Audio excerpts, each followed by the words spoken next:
Olá, eu sou a professora Daniele Reis e hoje eu estou aqui com você mais uma vez, nesta aula 75, para a gente tratar um pouquinho dos crimes no direito de família. Quando nós falamos de crime nos direitos de família, você pode se lembrar, por exemplo, da Lei Maria da Penha. Talvez seja o primeiro que nos vem à mente, considerando todo o seu histórico, né, de criação, toda a necessidade dessa lei, que de fato é tão importante no direito das famílias, pensando que muitas violências ocorrem no âmbito familiar, no silêncio ali de quatro paredes, né? Somente quem reside junto é que sabe efetivamente as dificuldades do convívio quando ele se instala. Quando outros fatores, né, muitos deles externos também, atrapalham neste relacionamento, como álcool, droga. E aí a violência é posta para todos, especialmente para mulheres e crianças mulheres. Então, por isso, da Lei Maria da Penha, desde 2006, tentando proteger um pouco mais as mulheres, especificamente no seio familiar. E a gente sabe que este ambiente doméstico se estende até um pouco mais, porque não precisa ser necessariamente só embaixo do mesmo teto, só para quem é cônjuge ou companheiro, pode ser para um namorado, pode ser pessoas que trabalham nesta residência, também se encaixa como violência doméstica, se houver algumas das características que a lei nos traz, que seria formas de abusos financeiro, moral, psicológico, físico. Então, tudo isso, né, ele é um conjunto para caracterizar vários tipos de violências que às vezes as pessoas sofrem e não conseguem identificar. Nós temos lá a pena de reclusão justamente para inibir esse tipo de ato. Então, embora eu não seja especialista no criminal, é lógico que advogando muito, trabalhando muito, estudando muito direito das famílias, invariavelmente acabamos nos deparando a algumas legislações, a exemplo desta, da Lei Maria da Penha, que se enquadram muito bem em diversas formas de violências dentro do seio familiar. Vale lembrar que a família ela é tão importante que ela está lá na Constituição Federal. Vale lembrar que vários princípios constitucionais eles são aplicados no direito de família. Quando nós temos, por exemplo, o princípio da dignidade da pessoa humana, logo no artigo 1º da Constituição Federal, se aplicando no direito das famílias, é porque eu pretendo, por exemplo, proteger todos os entes familiares de uma expropriação sobre o bem que abriga esta família. Eu estou falando do exemplo da Lei 8.009 de 90, que é a de proteção do bem de família, quando ele é o único.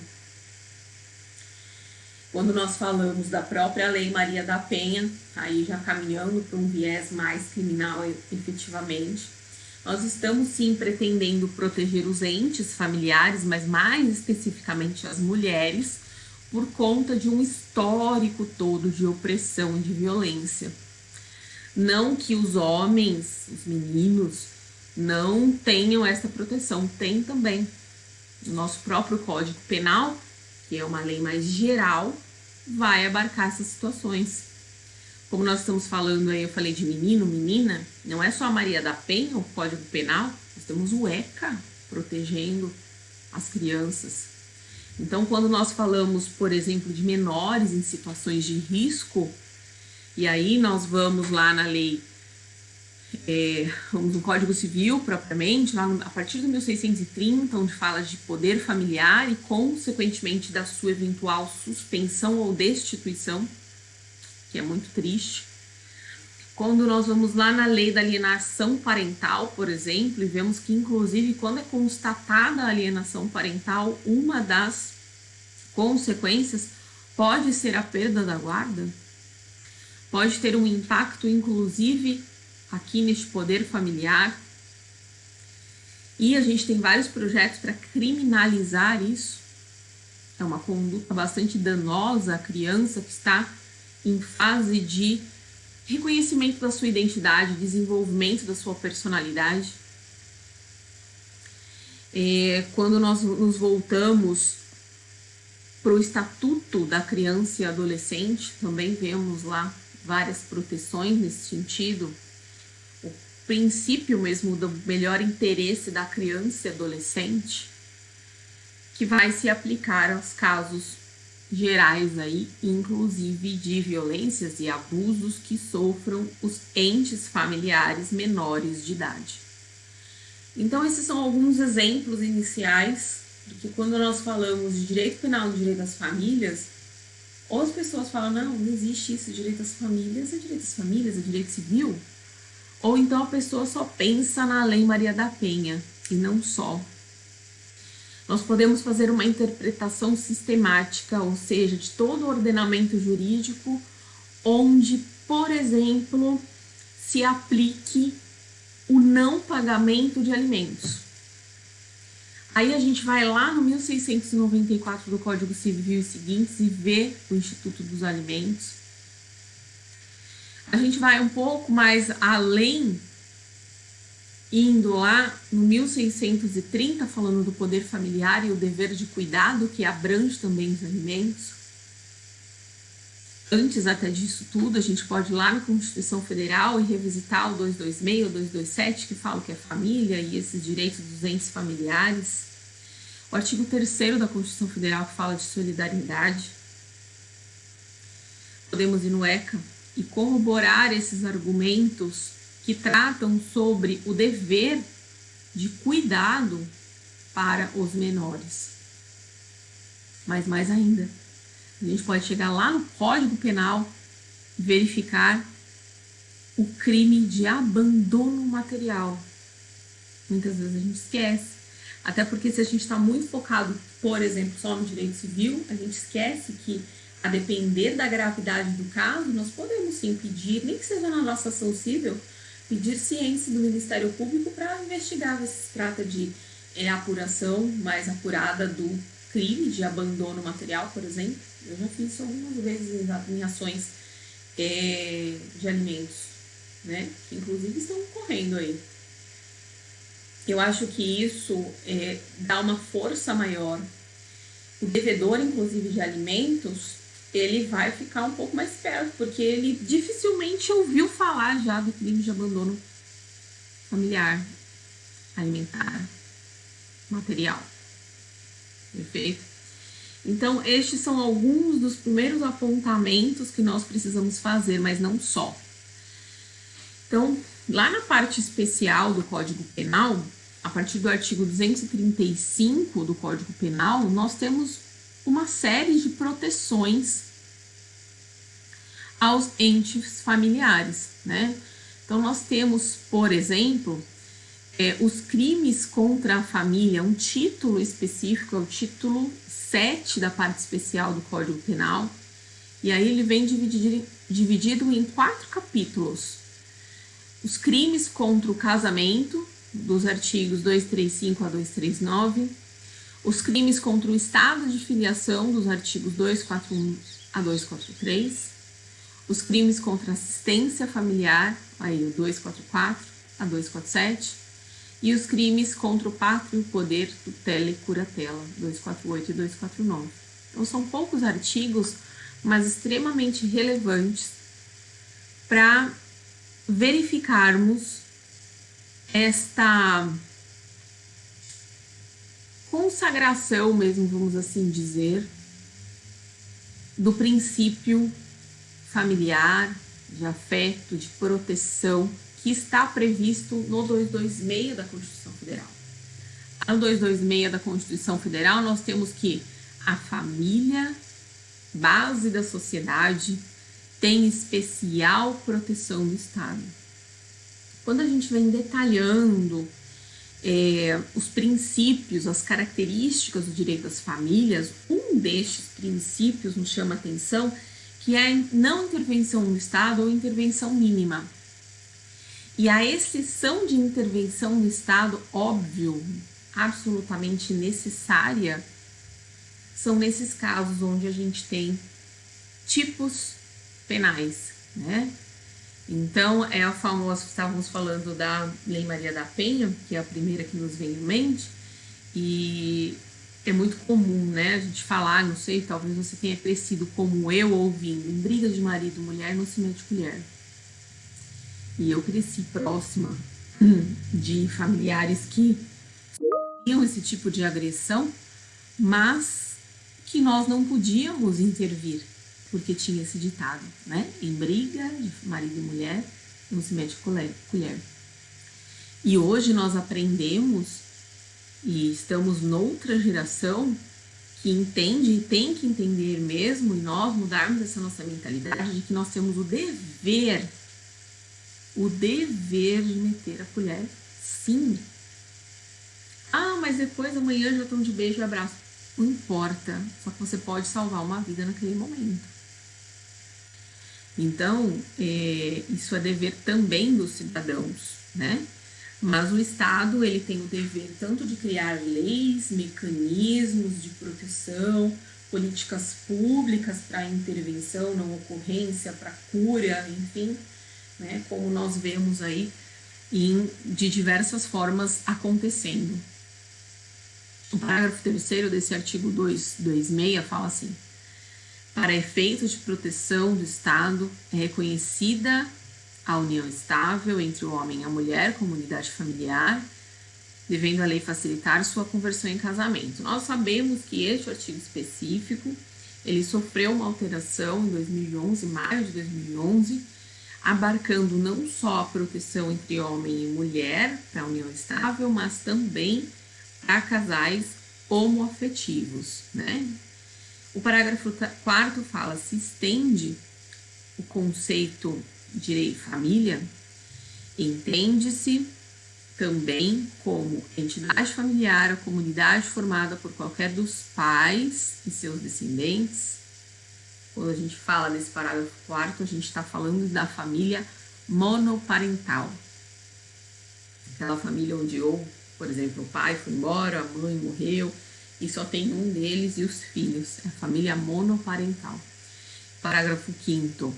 Os direitos e deveres referentes à sociedade conjugal são exercidos igualmente pelo homem e pela mulher. Neste importante parágrafo, a gente verifica o princípio da igualdade entre os cônjuges e companheiros. Porque antes nós falávamos muito de uma sociedade arraigada no machismo, né? Uma sociedade muito patriarcal, onde nós tínhamos o poder do homem, o pátrio poder, que mandava na família como um todo, inclusive na cônjuge ou companheira. E aí, então, nós temos aqui na Constituição Federal, nesse parágrafo 5º, uma igualdade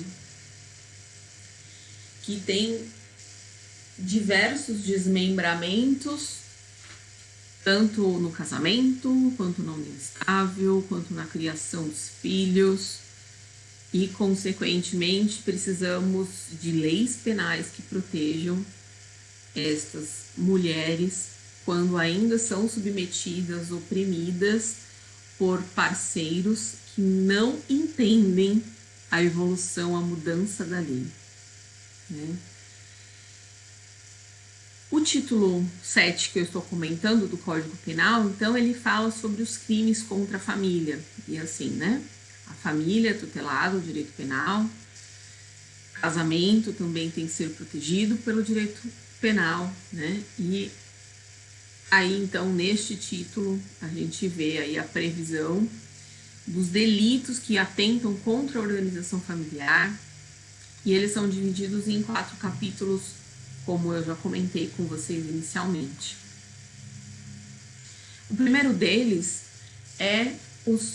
tratam, né, dos crimes contra o casamento. Então, lá no 235 nós temos: dispõe sobre a bigamia, e aí no seu texto está o seguinte: contrair alguém sendo casado, novo casamento, pena de reclusão de 2 a 6 anos. Quando nós falamos da bigamia, nós podemos ligar no Código Civil ao artigo 1521, que fala dos impedimentos do casamento e se aplicam também às uniões estáveis, né? Então, nós sabemos que o nosso regime legal, social, ele é monogâmico. Por isso, da dificuldade, inclusive, de aceitar novas formas de família na nossa sociedade. Mas nós, enquanto operadores do direito, invariavelmente teremos à nossa frente situações que são tidas como tabus, como esta.